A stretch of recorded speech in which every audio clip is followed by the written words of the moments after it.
Welcome to this explainer. Listen, if you're in the middle of putting together a professional portfolio right now, I am guessing you are probably wrestling with this massive folder of past projects, just completely stressing over what to include and what you need to cut.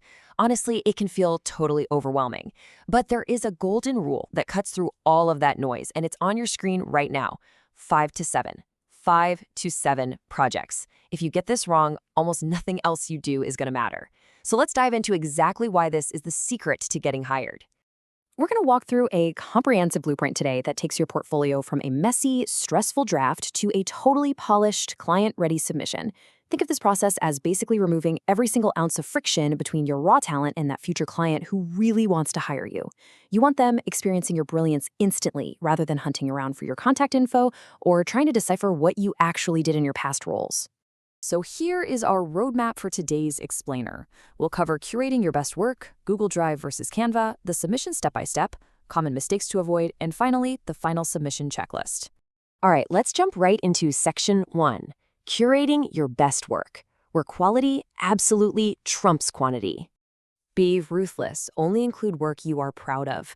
I absolutely love this quote from the guide because it perfectly captures the exact mindset you've got to adopt right from the jump. And there's a reason for this. It all comes down to human psychology and cognitive bias. When a client reviews your portfolio, tossing in even one single weak piece instantly drags down their perceived baseline of your entire skill set. They won't just remember your masterpiece. They're actually going to wonder if your weakest piece is what they'll get if they hire you on a bad day. You have to protect your baseline. So you really have to fight that urge to show everything you've ever made. The guide is super strict about this. Limit your presentation to your 5 to 7 strongest projects. Look, reviewers suffer from intense decision fatigue. If you hand them 20 different files or this massive, endless scrolling page, they're probably just going to skim it and completely miss your absolute best stuff. 5 incredible pieces that make the reviewer say, wow, are exponentially more powerful than 10 mediocre ones that make them question your consistency. Make every single project earn its spot. Moving right along to section 2.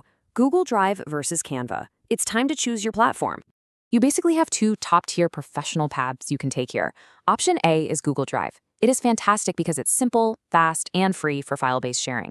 This is absolutely your best choice when you just need to send organized, raw assets via a quick folder link, letting the work speak entirely for itself. Then you've got option B, which is Canva.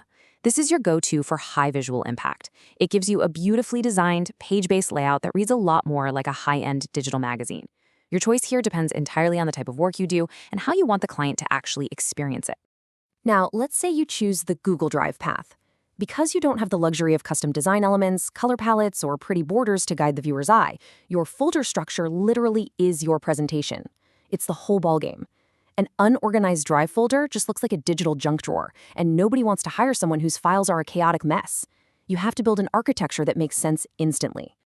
To do that, you must name your files properly and use a clear, numbered subfolder structure. Start with a 00 README text file. Think of this as your friendly bouncer. It gives them your intro and contact information right away, before they even click into a project. Then follow logically with your numbered folders. 01 for logos, 02 for social media campaigns, 03 for video assets, and so on, finishing up with your professional profiles and service listings. Without this exact sequential numbering, your files just alphabetize automatically, and your client gets lost in a total maze. But if you decide to go with Canva, the rules of engagement change entirely. You aren't using rigid folders anymore. Instead, you're crafting a logical, flowing narrative across your beautifully designed pages. You're literally taking the reviewer on a journey where you control exactly what they see, how they feel when they see it, and in what specific order that info is delivered. Just notice how this sequence grabs their attention right away. Pages 1 and 2 act as your digital handshake, a clean cover and a brief bio introducing your skills. But on page 3, notice how you don't build up slowly. You hit them right out of the gate with your absolute strongest work, like a killer logo design. That momentum then carries right through your social graphics and videos, proving your versatility. And finally, you absolutely must end on page 8 with a clear, dedicated contact page. Make it impossibly easy for them to actually hire you the very second they decide they love your work. All right, bringing us to section 3, the submission step-by-step. Let's take it from process to polish. You need to treat this exact sequence as your non-negotiable checklist to ensure a flawless handoff. First, verify the portfolio is totally complete and error-free. Second, Test your link in an incognito or private browser. Third, copy that shareable link.